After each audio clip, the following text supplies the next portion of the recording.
अखिलेश यादव आज जनवादी party socialist के पार्टी कार्यालय का उद्घाटन करने लखनऊ पहुंचे। जी हां, आपको बता दें कि ये अखिलेश यादव और समाजवादी पार्टी की ही रणनीति है। दरअसल आपको बता दें, पूर्वांचल में बीजेपी को जातीय समीकरण बिगाड़ने में समाजवादी पार्टी पूरी तरीके से जुट चुकी है। और जनवादी सोशलिस्ट पार्टी की बात करें तो ये नोनिया चौहान समाज में सेंध लगाने की पहल है। मऊ, आजमगढ़, बलिया, गाजीपुर और चंदौली में भारी मात्रा में समाज का असर है। अगर यूपी विधानसभा की बात करें तो अब अखिलेश यादव डायरेक्टली समाजवादी पार्टी में शामिल ना करा के डॉक्टर संजय चौहान इनके मुख्य चेहरे हैं, इनके राष्ट्रीय अध्यक्ष हैं। और ये जनवादी जनक्रांति यात्रा इसके पहले निकाली थी समाजवादी पार्टी अखिलेश यादव के इशारे पर। और अब एक जनवादी पार्टी सोशलिस्ट के नाम से पूरा पार्टी है। और इसके कार्यालय के उद्घाटन में आज अखिलेश यादव पहुँचे। और अखिलेश यादव ने बताया है कि इस पार्टी से गठबंधन भी की जाएगी। हालांकि सीटें के बंटवारे को लेकर कोई बात अभी नहीं हो पाई है, लेकिन इनके पार्टी से गठबंधन किया जाएगा। और संजय चौहान को आगे किया गया है। इसके साथ ही जन क्रांति यात्रा भी निकाली गई थी। आपको बता दें, इससे पहले 16 अगस्त से 31 अगस्त तक ये जन क्रांति यात्रा निकाली गई थी, जो कि बलिया, मऊ, गाजीपुर, वाराणसी, सोनभद्र, मिर्ज़ापुर, प्रयागराज, आजमगढ़, अम्बेडकर नगर, अयोध्या में आयोजित की गई है। और इनमें चौहान समाज के वोटों को लेने की एक तरीके से तैयारी है। और समाजवादी पार्टी के राष्ट्रीय अध्यक्ष अखिलेश यादव आज पहुंचकर लखनऊ में इसके पार्टी कार्यालय का उद्घाटन भी किया। आप भी सुनिए अखिलेश यादव ने क्या। सबको मिलकर सावधान रहना पड़ेगा, वोटर लिस्ट भी ठीक रखनी पड़ेगी और समय पर जब वोट पड़ेगा उसके लिए भी ध्यान देना पड़ेगा। बड़े पैमाने पर बैलेट वोटिंग होने जा रही है, उस पर भी ध्यान देना पड़ेगा। मुझे उम्मीद है कि जहां आपको दिल्ली में परमानेंट घर मिल जाता, लखनऊ में परमानेंट अभी आपकी किराए पे कार्यालय है, यहां सरकार बनाइए, परमानेंट कार्यालय पाइए। और सम्राट पृथ्वीराज चौहान जी के बारे में मैंने कहा है, क्योंकि मैं कन्नौज से आता हूं, उनका इतिहास मैंने बहुत पढ़ा है, सबने इतिहास पढ़ा है। ऐसे कम सम्राट होते हैं, उनको सम्मान नहीं दिया गया है। समाजवादी लोगों ने हमेशा आपके समर्थन में कहा है कि अगर उनके सम्मान में हमें कोई बड़े स्थान पे, कन्नौज में तो करेंगे सम्राट पृथ्वीराज चौहान जी का सम्मान। अगर हमें ये पूर्वांचल समाजवादी एक्सप्रेस वे पे कहीं सम्मान करना पड़ेगा, उनकी प्रतिमा लगा करके, उनका म्यूजियम बना करके, या उनके इतिहास की जानकारी देने का काम करना पड़ेगा, तो हम समाजवादी लोग एक करके पूछिए। ये निकल के आई है कि जो आपका और आरएलडी की जो गठबंधन है उसकी सीटें लगभग तय हो चुकी है। 40 मांगी थी, 32 दी गई है। दिवाली का बता दीजिए। तो हम क्यों बताएं आपको? क्योंकि अगर आप हमारे मित्र हैं, हम आपको बता देंगे, लेकिन मुश्किल है ना, आपके माध्यम से भारतीय जनता पार्टी जान जाएगी, इसलिए अभी नहीं बताएंगे। अच्छा, कांग्रेस का भी गठबंधन में आ रही, जिस तरीके से प्रियंका और जयंत की मुलाकात हुई लगभग 1 घंटे, तो क्या कांग्रेस भी आ रही? अच्छा, किसी रेस्टोरेंट में हम किसी से मिल जाए तो कोई बात हुई? हाँ, ठीक बात है, भूल गया और मैं फ्लाइट से निकलूं, बात कुछ और कह दूं तो। लेकिन सर, रेस्टोरेंट में मिलने के बाद एक साथ जाना दिल्ली उसको दर्शाता है, और अभी जो हम मिला है उसके लिए क्या दर्शाता है? सर, एक न्यूज एजेंसी से बात करते हुए मुख्यमंत्री योगी आदित्यनाथ ने कहा है कि अगर पार्टी उनको कहेगी तो वो कहीं से भी चुनाव लड़ने को तैयार है। मुख्य विपक्षी दल आप है, क्या आप लड़ेंगे चुनाव? आप बाबा मुखर्जी जी को चुनाव नहीं लड़ना चाहिए, वो जा रहे हैं। आप अपना जाने वाले से क्या लेना देना? आप चुनाव लड़ेंगे? समाजवादी पार्टी ने तय किया है और समाजवादी पार्टी तय करेगी, और मैदान में चुनाव जब होगा तो चुनाव में होंगे मैदान में। ये क्या बात हुई? आप क्या कह रहे हो? पार्टी तय करेगी, और जब चुनाव मैदान में है तो चुनाव से पीछे कैसे हटेंगे हम लोग? आपकी एक बयान, क्योंकि जैसे ही हाँ को क्षेत्र पूछोगे बताइएगा, उस समय पर बताएंगे। सर, आपकी बयान को बार-बार कई राजनीतिक दलों ने उसको चलाया है, कई राजनीतिक दलों ने उसको सवाल उठाया है। जो आपने महात्मा गांधी और जिन्ना को लेकर कहा था, उसका कॉन्टेक्स्ट क्या था? अगर आप एक बार क्लियर कर दें। नहीं, क्यों करें कॉन्टेक्स्ट? मैं तो कहूंगा ना कि दोबारा किताबें पढ़ लें, दोबारा किताबें पढ़नी चाहिए। महोला इटावा में, और सबसे बड़ा सवाल ये है कि भारतीय जनता पार्टी ये बताए, क्योंकि हम लोग गोमती के किनारे बैठे हैं, जब डिफेंस एक्सपो लगा था तो इसी गोमती किनारे को सजाया गया था, सुंदर बनाया गया था, इसकी साफ सफाई की गई थी, फौज को दिखाने के लिए, जो इन्वेस्टर है उनको दिखाने के लिए हवाई जहाज, हेलीकॉप्टर, रोइंग, न जाने क्या क्या पानी की चीजें, बोट्स डाली गई थी। वो इन्वेस्टमेंट कहाँ है? वो इन्वेस्टमेंट कब आएगा? और यहीं पर सबसे बड़ा एक इन्वेस्टमेंट मीट हुई थी, जिसमें न जाने कितने लाख करोड़ का ये कहा गया था कि इन्वेस्टमेंट आने वाला है, MOU हुआ है। आखिरकार कितने लोगों को नौकरी मिली, कितने को रोजगार मिला, कौन सा कारखाना लग गया, कम से कम बताएं। और मुझे उम्मीद है कि बड़ी तैयारी के साथ आजमगढ़ जाया जा रहा है। वो इन्वेस्टमेंट से कौन सा कारखाना लगा है वहां, ये बताएं। और पिछले 4.5 साल में कम से कम आजमगढ़ की जनता को, उत्तर प्रदेश की जनता को ये बताकर के आगे कि क्या विकास किया है इन्होंने। और आप तो लखनऊ में रहते हैं, पत्रकार साथी, लखनऊ का विकास बता दो। जो स्टेशन समाजवादियों ने बनाई वही स्टेशन है, कोई नई स्टेशन नहीं बनी मेट्रो की। जहां तक मेट्रो जाती है, मेट्रो वहीं से लौट आती है। तो सर, महोला इटावा में मुख्यमंत्री आज जा रहे हैं एक जेल का उद्घाटन करने के लिए। महोला बहुत समाजवादियों का पुराना गढ़ रहा है। रंग बदलना, नाम बदलना, शिलान्यास का शिलान्यास करना, उद्घाटन का उद्घाटन करना, उसी सीरीज में एक और हो रहा है काम जो समाजवादियों का है, उसी का उद्घाटन होने जा रहा है। ये बहुत ही बेहतरीन जेल है, RCC की बनी हुई है। इटावा की जेल छोटी पड़ गई थी, इसलिए बड़ी जेल बनाई गई थी। अच्छा है जेल देख करके आ रहे मुख्यमंत्री जी, अच्छा करने का। और कम से कम उन्होंने जेल बनाई होती और कुछ न बनाते, जेल ही बना देते। वो भी समाजवादियों की बनाई हुई जेल का उद्घाटन करने जा रहे हैं। और जितना समाजवादी सरकार में स्वीकृत हुआ था उतना ही काम है।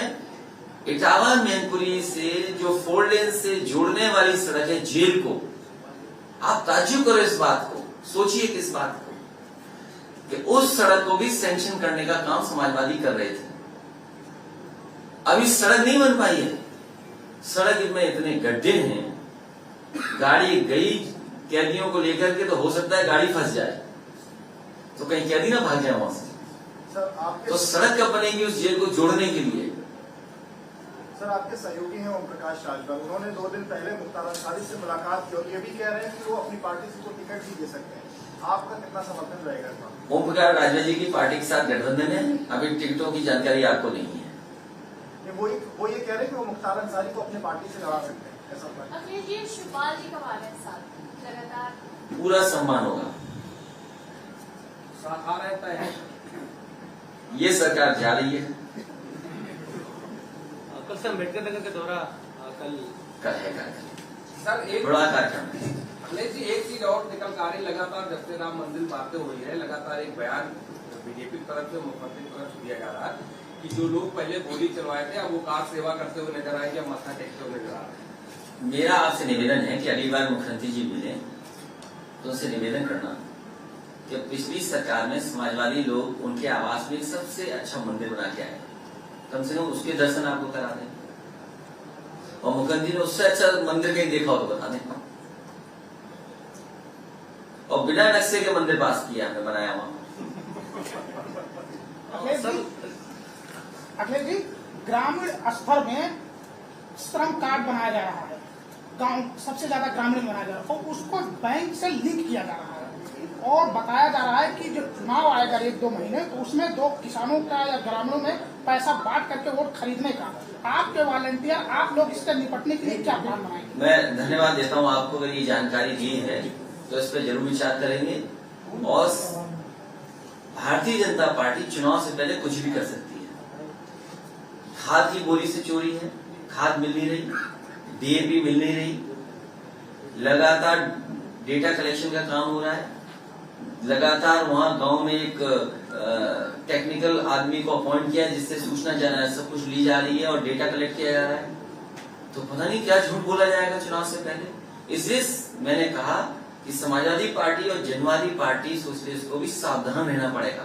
ये तो भुक्तभोगी हैं, इन्होंने खुद देखा अपनी आंखों से कि लोगों की उंगली पर स्याही लगा दी गई कि तुमने वोट डाल दिया रात में ही। हजारों वोट ऐसे हुए, हजारों लोगों को, सोचिए 40,000 लोगों का वोट नहीं पड़ पाया, स्याही उनकी उंगली पे पहले लगा दी। तो जो आप कह रहे हो बात, उससे हम लोगों को सावधान रहना पड़ेगा, उसकी भी तैयारी करनी पड़ेगी। तो सर, लोक भवन और विधानसभा के आसपास किलेबंदी जैसा माहौल रहता है, बहुत पुलिस रहती है, उसके बावजूद भी आज एक युवक ने उन्नाव के आत्मदाह कर लिया 30%, वो जल भी गया है और जमीन विवाद था, लोकल पुलिस की तरफ से कोई मदद नहीं गई थी और कानून व्यवस्था के बारे में सरकार एक बात आप स्वीकार कर लीजिए, और हम तो पत्रकार साथियों से कहेंगे, आपको घटनाएं और पूरे प्रदेश की समय समय पर सूचना मिलती है कानून व्यवस्था को लेकर के। इतनी खराब कानून व्यवस्था कभी उत्तर प्रदेश में नहीं हुई जैसी आज है। चाहे वो बेटियां हो, बहनें हो, उनके साथ जो घटनाएं घट रही हैं, या जो पुलिस के माध्यम से उत्पीड़न हो रहा है, पुलिस के आगे कोई सुनवाई नहीं है। और इसी तरह कस्टोडियल डेथ सबसे ज्यादा उत्तर प्रदेश में हुई है। नेशनल ह्यूमन राइट कमीशन ने सबसे ज्यादा नोटिस उत्तर प्रदेश को दी है। और इस तरह की घटना चाहे मुख्यमंत्री कार्यालय हो, मुख्यमंत्री का ऑफिस हो, लोग न्याय के लिए आत्मदाह हैं। पहली बार जान नहीं गई है, न जाने कितने पीड़ित जिन्हें न्याय नहीं मिला जिला स्तर पर, वो मजबूरी में यहाँ लखनऊ आते हैं मुख्यमंत्री आवास में कि उन्हें कहीं न्याय मिल जाएगा। लेकिन न्याय देने वाला कौन है? किसकी सुनवाई है सरकार में? किसी की सुनवाई नहीं। भारतीय जनता पार्टी अन्याय कर रही है। इस सरकार में सबसे ज्यादा उत्पीड़न है। और अगर आप ज्यादा देर खबर चला दोगे तो हो सकता है आप ही मुकदमा दर्ज हो जाए। जैसे ही आप खबर चलाओगे 5 मिनट के बाद आपको खबर गिरानी पड़ेगी। ये प्रेशर आप जानते हो, उन कार्यालयों से जो प्रेशर आ रहा है आप लोगों पर। अखिलेश जी, जो आप बात करें कि कस्टडी में काफी ज्यादा मौतें हुई, तो क्या लगता है पिछले कुछ दिनों जिस तरीके से देखा जा रहा है कि पुलिस का अपराधीकरण का काम चल रहा है, जो सरकार कर रही है? सरकार मनमानी कर रही है, सरकार का दबाव है। इसी वजह से पुलिस भी खुली छूट मिली हुई है। पुलिस को न पुलिस के सुधार में कोई काम हुआ है, न उनकी ट्रेनिंग के लिए कोई काम हुआ है। जो स्ट्रक्चर चेंज किया था कि पुलिस को समय समय पर सैनिटाइज किया, समय समय पर उनको ट्रेनिंग दी जाए, समय समय पर इश्यूज की जानकारी हो, उन्हें एक्सपर्ट लोगों आए, उन्हें ट्रेनिंग दें। आपके डायल 100 में इतना अच्छा ट्रेनिंग के लिए बना हुआ है हॉल, कौन ट्रेनिंग ले रहा है? और ऐसे मुख्यमंत्री हो जिसमें मुकदमा खुद दर्ज रहा हो, जिन्होंने खुद अपने मुकदमा वापस ले लिए, वो क्या पुलिस को सुधारेंगे? उन्हें तो अच्छा लगता है कि पुलिस अन्याय कर रही है। लेकिन सर, मुख्यमंत्री जी कह रहे हैं कि यूपी की कानून व्यवस्था देश में नाज़िब। भाई आप मेरी मत मानिए, डॉक्टर संजय चौहान की मत मानिए, आप खुद बताइए और आंकड़े पढ़िए। आप क्या भारत सरकार को उत्तर प्रदेश के सरकार के दिए हुए आंकड़े खराब है? क्या महिलाओं बेटियों के साथ उत्पीड़न उत्तर प्रदेश में सबसे ज्यादा है कि नहीं है? देश में सबसे ज्यादा कस्टोडियल डेथ यूपी में है कि नहीं है? नेशनल ह्यूमन राइट कमीशन ने सबसे ज्यादा नोटिस उत्तर प्रदेश की सरकार को दिए कि नहीं दिए? और पहला मुख्यमंत्री होंगे उत्तर प्रदेश के जिन्होंने अपने मुकदमे वापस लिए हों, डिप्टी चीफ मिनिस्टर के मुकदमे वापस लिए हों। और सबसे ज्यादा आत्मदाह करने वाली भी संख्या उत्तर प्रदेश की होगी, जहां पर मुख्यमंत्री कार्यालय या मुख्यमंत्री आवास में लोगों ने की होगी। अखिलेश जी, बलरामपुर में एक सुहेलवागंज अभयारण्य एक जंगल है जहां हजारों एकड़ जंगल है, और इस वक्त उस जंगल की अवैध कटान अधा धुंध जारी है, जबकि चारों विधायक बलरामपुर के हैं और उन अधिकारियों पे कार्रवाई नहीं हो पा रहा। पर्यावरण को लेकर जहाँ पूरी प्रधानमंत्री जी अभी दुनिया के दूसरे हिस्से में बोल करके आए कि आने वाले समय में जो पर्यावरण में बदलाव आ रहा है उसको पर्यावरण को सुरक्षित रखने के लिए काम किया जाएगा, क्लाइमेट चेंज न हो उसकी दिशा में काम होगा। लेकिन दिवाली मन गई, कई शहरों की जो एयर क्वालिटी है न जाने कितनी गिर गई। और केवल पेड़ की चोरी नहीं, कटान अधिकारी और भारतीय जनता पार्टी के लोग मिलकर के पेड़ तो चोरी कर ही रहे हैं, सबसे ज्यादा जमीनों का कब्जा हो रहा है। और जमीनों के कब्जों के साथ साथ सबसे ज्यादा इलीगल कॉलोनी अगर कहीं बस रही हैं तो भारतीय जनता पार्टी के लोग बसवा रहे हैं। ये लखनऊ देख लो, चारों तरफ इलीगल कॉलोनियां बस गई। आज हवाई जहाज से मैं देख रहा था, जैसे ही लखनऊ घुसते हैं आप पूरी इलीगल कॉलोनी दिखाई दे रही है। ये सरकार जो दावा करती थी कि भू माफियाओं से जमीन छीन ली, कम से कम आपको तो बता दें, हमारे पत्रकार साथियों को बता दें कि जो जमीन भू माफियाओं से छीनी गई है वो जमीन कहाँ है।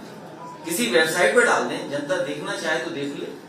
और इलीगल कॉलोनियां कौन बसवा रहा है सबसे ज्यादा? पेड़ कौन कटवा रहा है? कोई सुरक्षित नहीं है सरकार में। मुख्यमंत्री 1,80,00,000 छात्रों के अभिभावकों को 1100 की राशि ट्रांसफर करेंगे, सब जानकारी आज ही ले लोगे। आप भैया दोस्त की आपको बहुत शुभकामनाएं। आज का दिन बहुत अच्छा है, लगातार त्योहारों का दिन है, दिवाली मनाई, दिवाली की शुभकामनाएं। दिवाली में हम इत्र का गिफ्ट देना चाहते थे, आपको नहीं दे पाए, लेकिन अब दिवाली के बाद जो अगली प्रेस कॉन्फ्रेंस होगी उसमें कन्नौज का इत्र आपको गिफ्ट करूंगा। भीड़ बहुत बढ़ जाएगी सर। कोई बात नहीं, कोई फर्क नहीं पड़ता है, इतनी छोटी तो बोतल होती है। सर एक काम कीजिएगा, जो पीछे कार्यकर्ता बैठते हैं वहाँ बैठाइए, क्योंकि उनके फिर जगह नहीं बचेगी। अच्छा ठीक है, उनके लिए अलग कमरा कर देंगे। तो बहुत बहुत शुभकामनाएं आपको, बहुत बहुत बधाई। अगली दिवाली बहुत खुशी से मनाई जाए, और ये सरकार जब चली जाएगी तो अपने आप दिवाली होगी उस दिन। बहुत धन्यवाद आपको। एक बार फिर जनवादी पार्टी सोशलिस्ट को मैं बधाई देना चाहता हूँ। डॉक्टर संजय सिंह चौहान, उनके सभी सहयोगी साथियों को बधाई, उनके संगठन के सभी पदाधिकारियों को बहुत बहुत बधाई, और पत्रकार साथियों आज एक छोटे दल के कार्यालय में आए, मैं आपका विशेष धन्यवाद और आभार।